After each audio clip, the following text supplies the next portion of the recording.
2024 October నెల 1వ తారీఖు నుండి 30వ తారీఖు వరకు ధనుస్సు రాశి ఫలితాలు. ధనుర్మీనములకు గురువు అధిపతి. ఆ గురువు పూర్తిగా బాగాలేడు. శని ఒకరు బాగున్నాడు. రవి బుధుడు శుక్రుడు బాగున్నాడు. వ్యాపారం మాత్రం బాగుంటుంది. వచ్చిన డబ్బులు వచ్చినట్టు ఖర్చు అయిపోతాయి. శుక్రుడు బాగున్నాడు. మరి భార్య సహకారం బాగా ఉపయోగపడుతుంది. రవి బుధులు ఏకాదశంలో ఉండటం చాలా మంచి సత్ఫలితాన్ని ఇస్తుంది. కానీ ఎప్పుడూ రాని ఆదాయం మాత్రం ఖచ్చితంగా వస్తుంది. ఇంత ఆదాయం వచ్చి కూడా ఏమవుతుందంటే మీ జాగ్రత్త సరిగా లేకపోవటం వల్ల అనవసరమైన ఖర్చులు ఎక్కువ అవుతాయి. అయితే ఏమిటాయంటే ఈ రాశికి 4 గ్రహాలు బాగున్నాయి, 4 గ్రహాలు బాగాలేవు. కాబట్టి ఈ రాశి వాళ్ళు కుజుడు పూర్తిగా బాగాలేడు. అనవసరమైన వ్యాధులు రావడానికి అవకాశం ఉంది.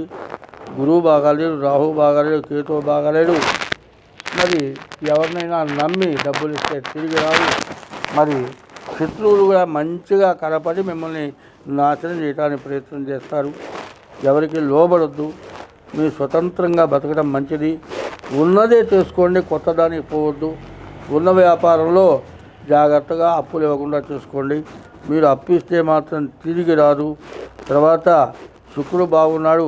వివాహం కాని వాళ్ళకి వివాహం అవడానికి అవకాశం ఉన్నది. కానీ ఈ రాశి వాళ్ళు కాలసర్పదోషం ఉండడం చేత జాగ్రత్తగా జాతకం చూపించుకొని వివాహం చేసుకోవాలి. జాతకం సరిగా చూడకుండా మరి జాతకం కలిసి వచ్చిందా లేదా ఆలోచించకుండా కనుక వివాహం చేసుకునేటట్లయితే చాలా సమస్యలకు లోనవుతారు.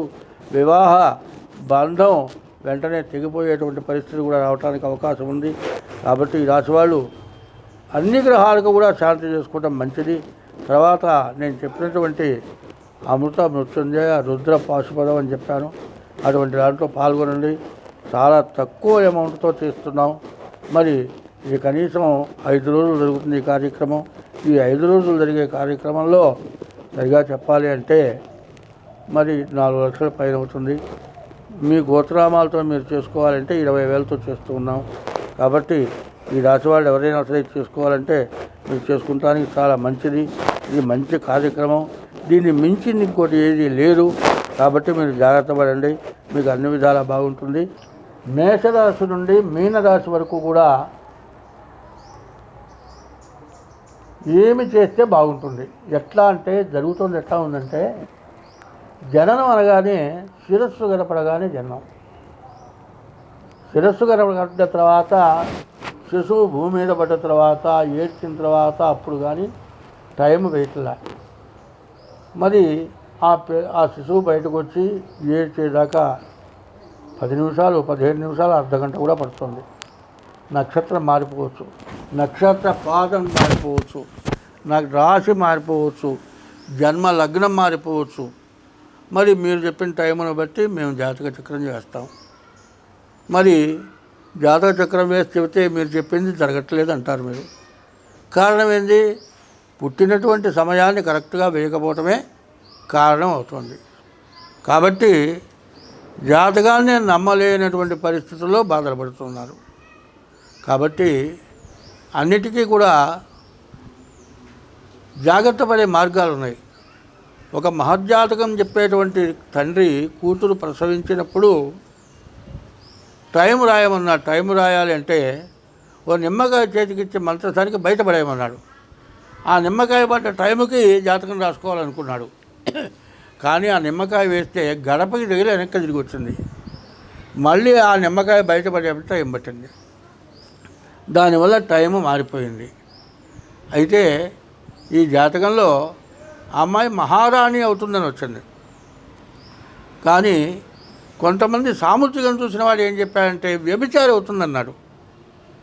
ఎందుకంటే సాముద్రికం ఎప్పుడు ఏంటంటే అసలు ఉన్నది బయటపడుతుంది. రేఖలు మనం పుట్టించేవి కాదు కదా, వాళ్ళ జాతక రీత్యా రేఖలు పుడతాయి. మరి వ్యభిచారి అవుతుందంటే చివరికి ఏమైంది? ఆ అమ్మాయి మరి యుక్త వయస్సులో పెళ్లి చేశారు. భర్త చచ్చిపోయినాడు. జీవితం మొత్తం అట్టగే గడిపింది. చివరికి ఆ అమ్మాయి మరణించింది. చివరికి దహనం చేద్దామని తీసుకొని వెళ్తే విపరీతమైన 7 తొండంలో వర్షం. దహనం చేయడానికి కుదరలే. ఆ శ్మశానంలో ఒక షెడ్లో శవాన్ని పెట్టి వీళ్ళు వచ్చేశారు. మరి వీళ్ళు మళ్ళీ తిరిగి వెళ్ళేప్పటికీ ఆ ఎట్టివాడు ఆ చచ్చిపోయిన శవంతో వ్యభిచారం చేస్తున్నాడు. శాస్త్రాన్ని నమ్మినవాడు ఏం చేస్తాడు? వ్యభిచారం చేసిన వాడిని కొట్టడు. అంటే జాతకంలో ఇది ఉన్నది కాబట్టి జరిగిందనుకుంటాడు. ఆయన ఎస్ట్రాలజరే కానీ సాముద్రికం చెప్పేవాడు కాదు. సాముద్రికం చెప్పిన వాడి మాట కూడా నమ్ముతాడు. తన ఎస్ట్రాలజీ ప్రకారం జరిగేది ఎట్లా జరుగుతుందో సాముద్రికం ద్వారా కూడా అట్లాగే జరుగుతుంది. కాబట్టి ఈ రెండిట్లో కూడా తేడా వచ్చినా కూడా దైవ బలం వల్ల చాలా పనులు అవుతాయి.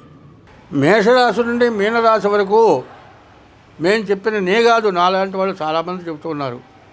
దాంట్లో ఏది జరగలది లేదు అనుకుంటే దానికి తగిన పూజా విధానాలు ఉన్నాయి. అవి మీరు చేస్తే మీకు అన్ని మార్పులు వస్తాయి. మీరు కావాలంటే మీరు మమ్మల్ని సంప్రదించండి. ప్రతి నెల ఒక దైవ కార్యం జరుగుతుంది.